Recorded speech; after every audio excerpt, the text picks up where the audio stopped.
Bismillahirrahmanirrahim. Assalamualaikum warahmatullahi wabarakatuh. Waalaikumsalam warahmatullahi wabarakatuh. Rasa aman serta rasa nyaman bagi masyarakat adalah salah satu bentuk tanggung jawab negara dan penguasa untuk melindungi rakyatnya. Di era digitalisasi yang begitu luar biasa berkembang pesat, teknologi yang begitu cepat perkembangan dan pertumbuhannya, tindak kriminal juga semakin menjadi-jadi. Hampir tiap hari kita jumpai di berbagai media, entah media massa maupun media cetak. Begitu pula peran pemerintahan Indonesia saat ini dalam upaya menjaga keamanan di tengah-tengah masyarakat telah dilakukan. Nah, salah satunya kalau kita melihat pada tanggal 1 Juli silam, Polri telah menampilkan atau memamerkan sebuah robot, beberapa robot yang di sini nyalir ini akan digunakan untuk membantu menjaga keamanan di Indonesia.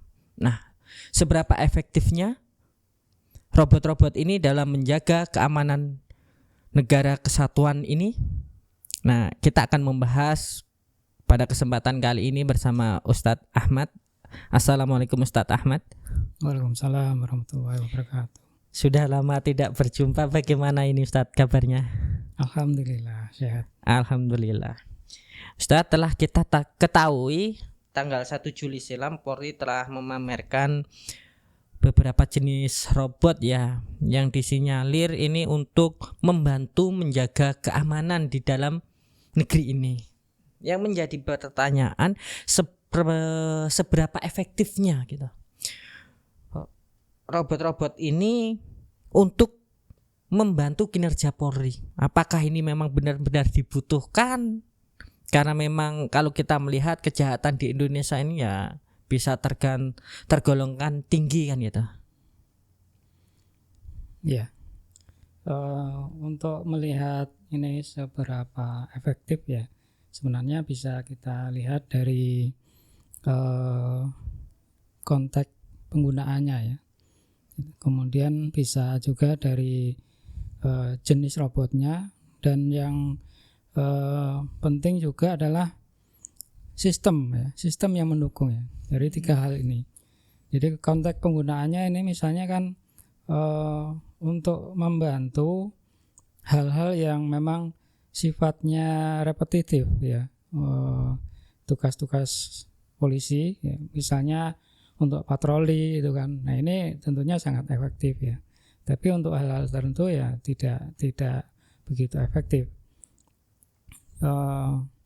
Demikian juga sistem yang mendukung. Ini kalau misalnya untuk negara-negara yang memang sudah maju misalnya seperti di Singapura ataupun di negara-negara Eropa yang maju. Nah, ini tentunya sistem dan infrastruktur yang mendukung ini sangat efektif Kalau di negeri kita ini kan secara sistem ataupun infrastruktur kan kurang Apalagi misalnya di daerah-daerah ini kan sangat jauh infrastrukturnya tidak mendukung gitu kan. Nah, ini tentunya sangat tidak efektif dan bisa dikatakan malah lebih ke mubazir gitu Berarti kalau menurut pandangan Ustadz, pengadaan robot-robot ini yang berupa anjing ataupun bentuk manusia seperti itu tidak efektif kalau untuk negeri ini. Nah, semisal memang itu dipaksa untuk diadakan Ustadz, kalau kita melihat itu dinyatakan harganya sampai miliaran kan gitu. Nah, apakah nanti juga kira-kira akan menggunakan APBN atau mungkin ada sponsor-sponsor lain Ustadz untuk mengadakan robot-robot tersebut? Baik.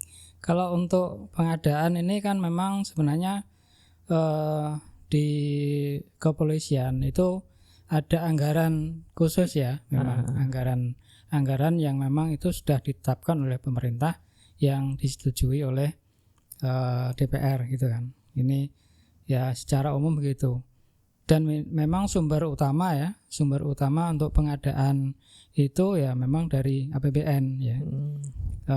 Walaupun memang ada sumber alternatif ya, misalnya dengan sponsor ataupun misalnya kerjasama dengan universitas ya, ataupun misalnya dengan pihak swasta ya, bisa juga ya.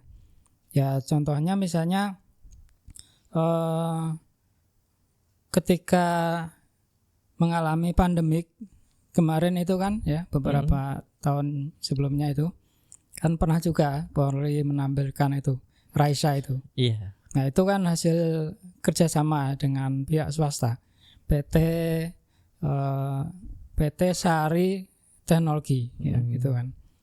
Raisa itu kan robot artificial intelligence smart assistant ya. Itu contohnya kerjasama dengan ini pihak swasta, bisa juga seperti itu. Nah Ustadz, kalau memang nanti dipaksakan ya robot itu memang harus diadakan. Kalau kita melihat institusi yang berada di negeri ini hampir di semua lini itu tidak terlepas dari yang namanya korupsi ya. Jika ini dipaksakan, apakah bisa menjadi peluang besar kasus korupsi dengan pengadaan robot-robot tersebut, atau mungkin nanti setelah ada korupsi biaya perawatan, apakah ini bisa menjadi peluang untuk hal tersebut? Iya, ya tentunya memang kita sudah mafhum ya di negeri ini kan di berbagai sektor itu mengalami namanya tindak korupsi ya, tidak terkecuali di kepolisian ya. Apalagi ini memang nilainya kan nggak kecil ya. Kalau untuk robot yang humanoid ya, yang berbentuk manusia itu memang agak ini ya, cuma sekitar ratusan juta ya. Tapi ya nggak kecil juga kalau itu, kalau satu unit kan. Sekitar 260 juta itu yang paling murah ya. Kalau untuk yang robot dog ya, yang berbentuk anjing itu lebih mahal itu. Jadi kisaran sampai 3 miliar. Wah, ini 3 miliar. Data dari Tempo ya. Itu kisaran seperti itu. Itu satu unitnya. Kalau pengadaan dari dalam negeri, kalau misalnya dari luar bisa lebih dari itu, bisa sampai sekitar 4,2 M ya. Nah ini kan tentunya ada peluang korupsi di situ ya. Karena memang bisa jadi karena harganya kan tidak umum ya, masyarakat kan tidak tahu menahu gitu kan, sehingga kemudian ya bisa markup ya dalam pengadaan itu kan, ataupun bisa juga modusnya adalah misalnya pengadaan fiktif ya. Ini kan bisa saja ya.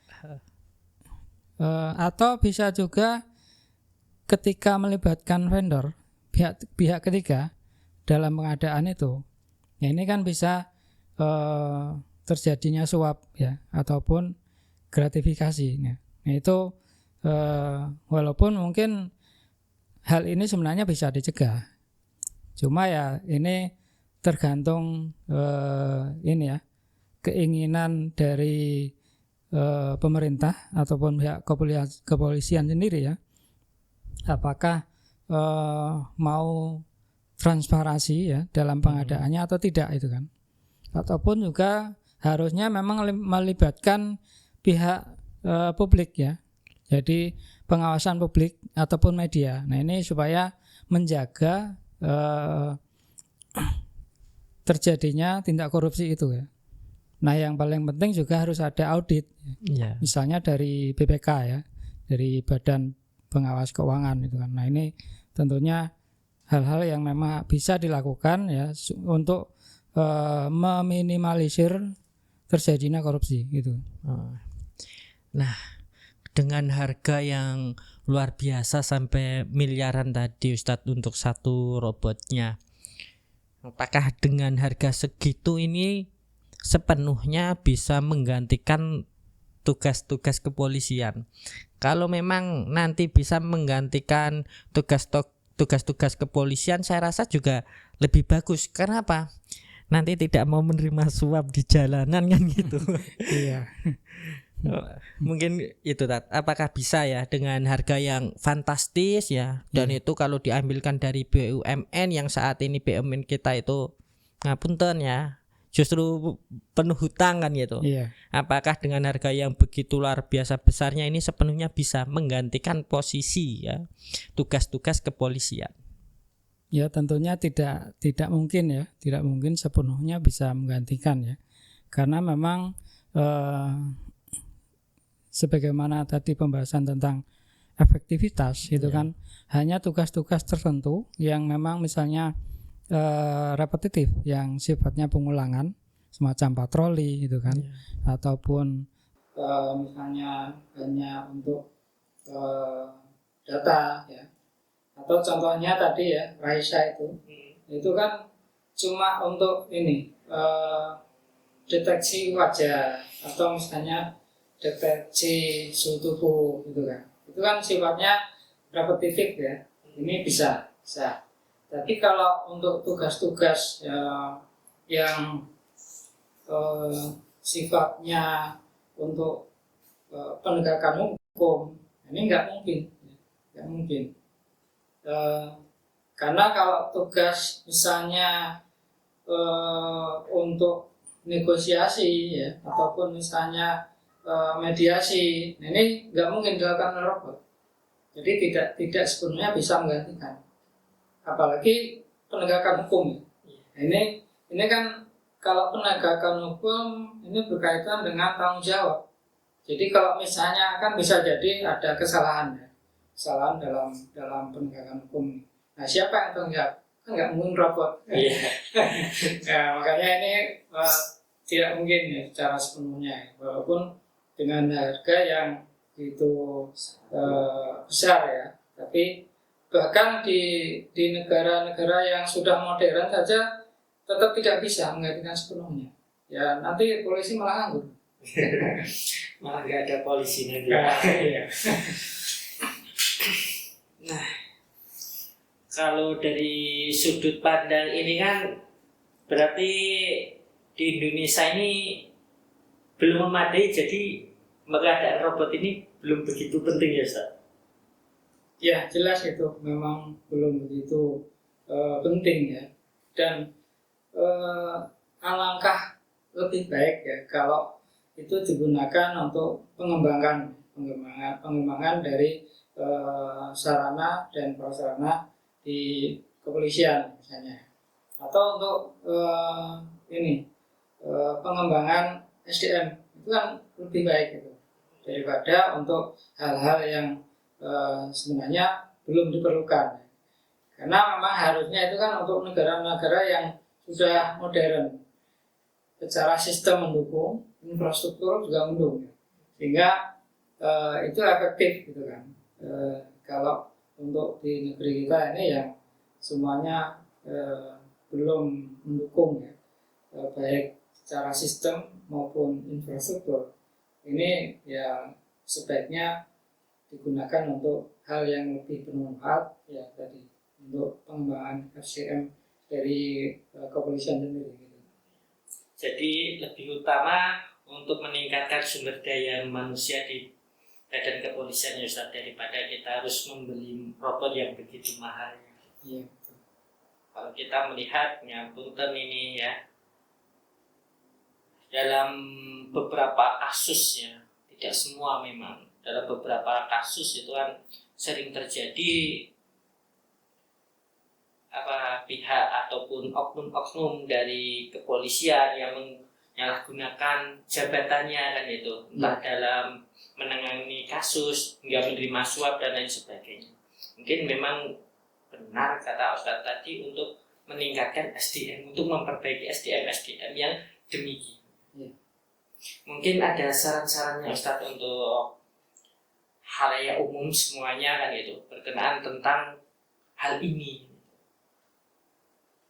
Ya, mungkin memang untuk teknologi itu penting ya, karena bisa membantu manusia ya. Tapi tidak mutlak ya. Kemudian semuanya itu bisa digantikan dengan mesin. Karena tentunya hal-hal yang berkaitan dengan kemanusiaan ini kan tidak bisa ya. Karena robot itu sendiri kan nggak punya perasaan gitu kan. Sehingga walaupun itu penting ya untuk membantu dalam tugas-tugas ya, baik kepolisian ataupun yang lain ya, dan tentunya terutama bagi anak-anak muda muslim ini penting untuk meningkatkan kemampuan ya di dalam teknologi ya, sehingga kemudian tidak ketinggalan zaman ya, karena sekarang ini zaman teknologi. Zaman digital gitu ya. Ya, terima kasih Ustadz Ahmad atas waktunya dan ilmunya, mudah-mudahan ini bermanfaat bagi kita semuanya. Amin.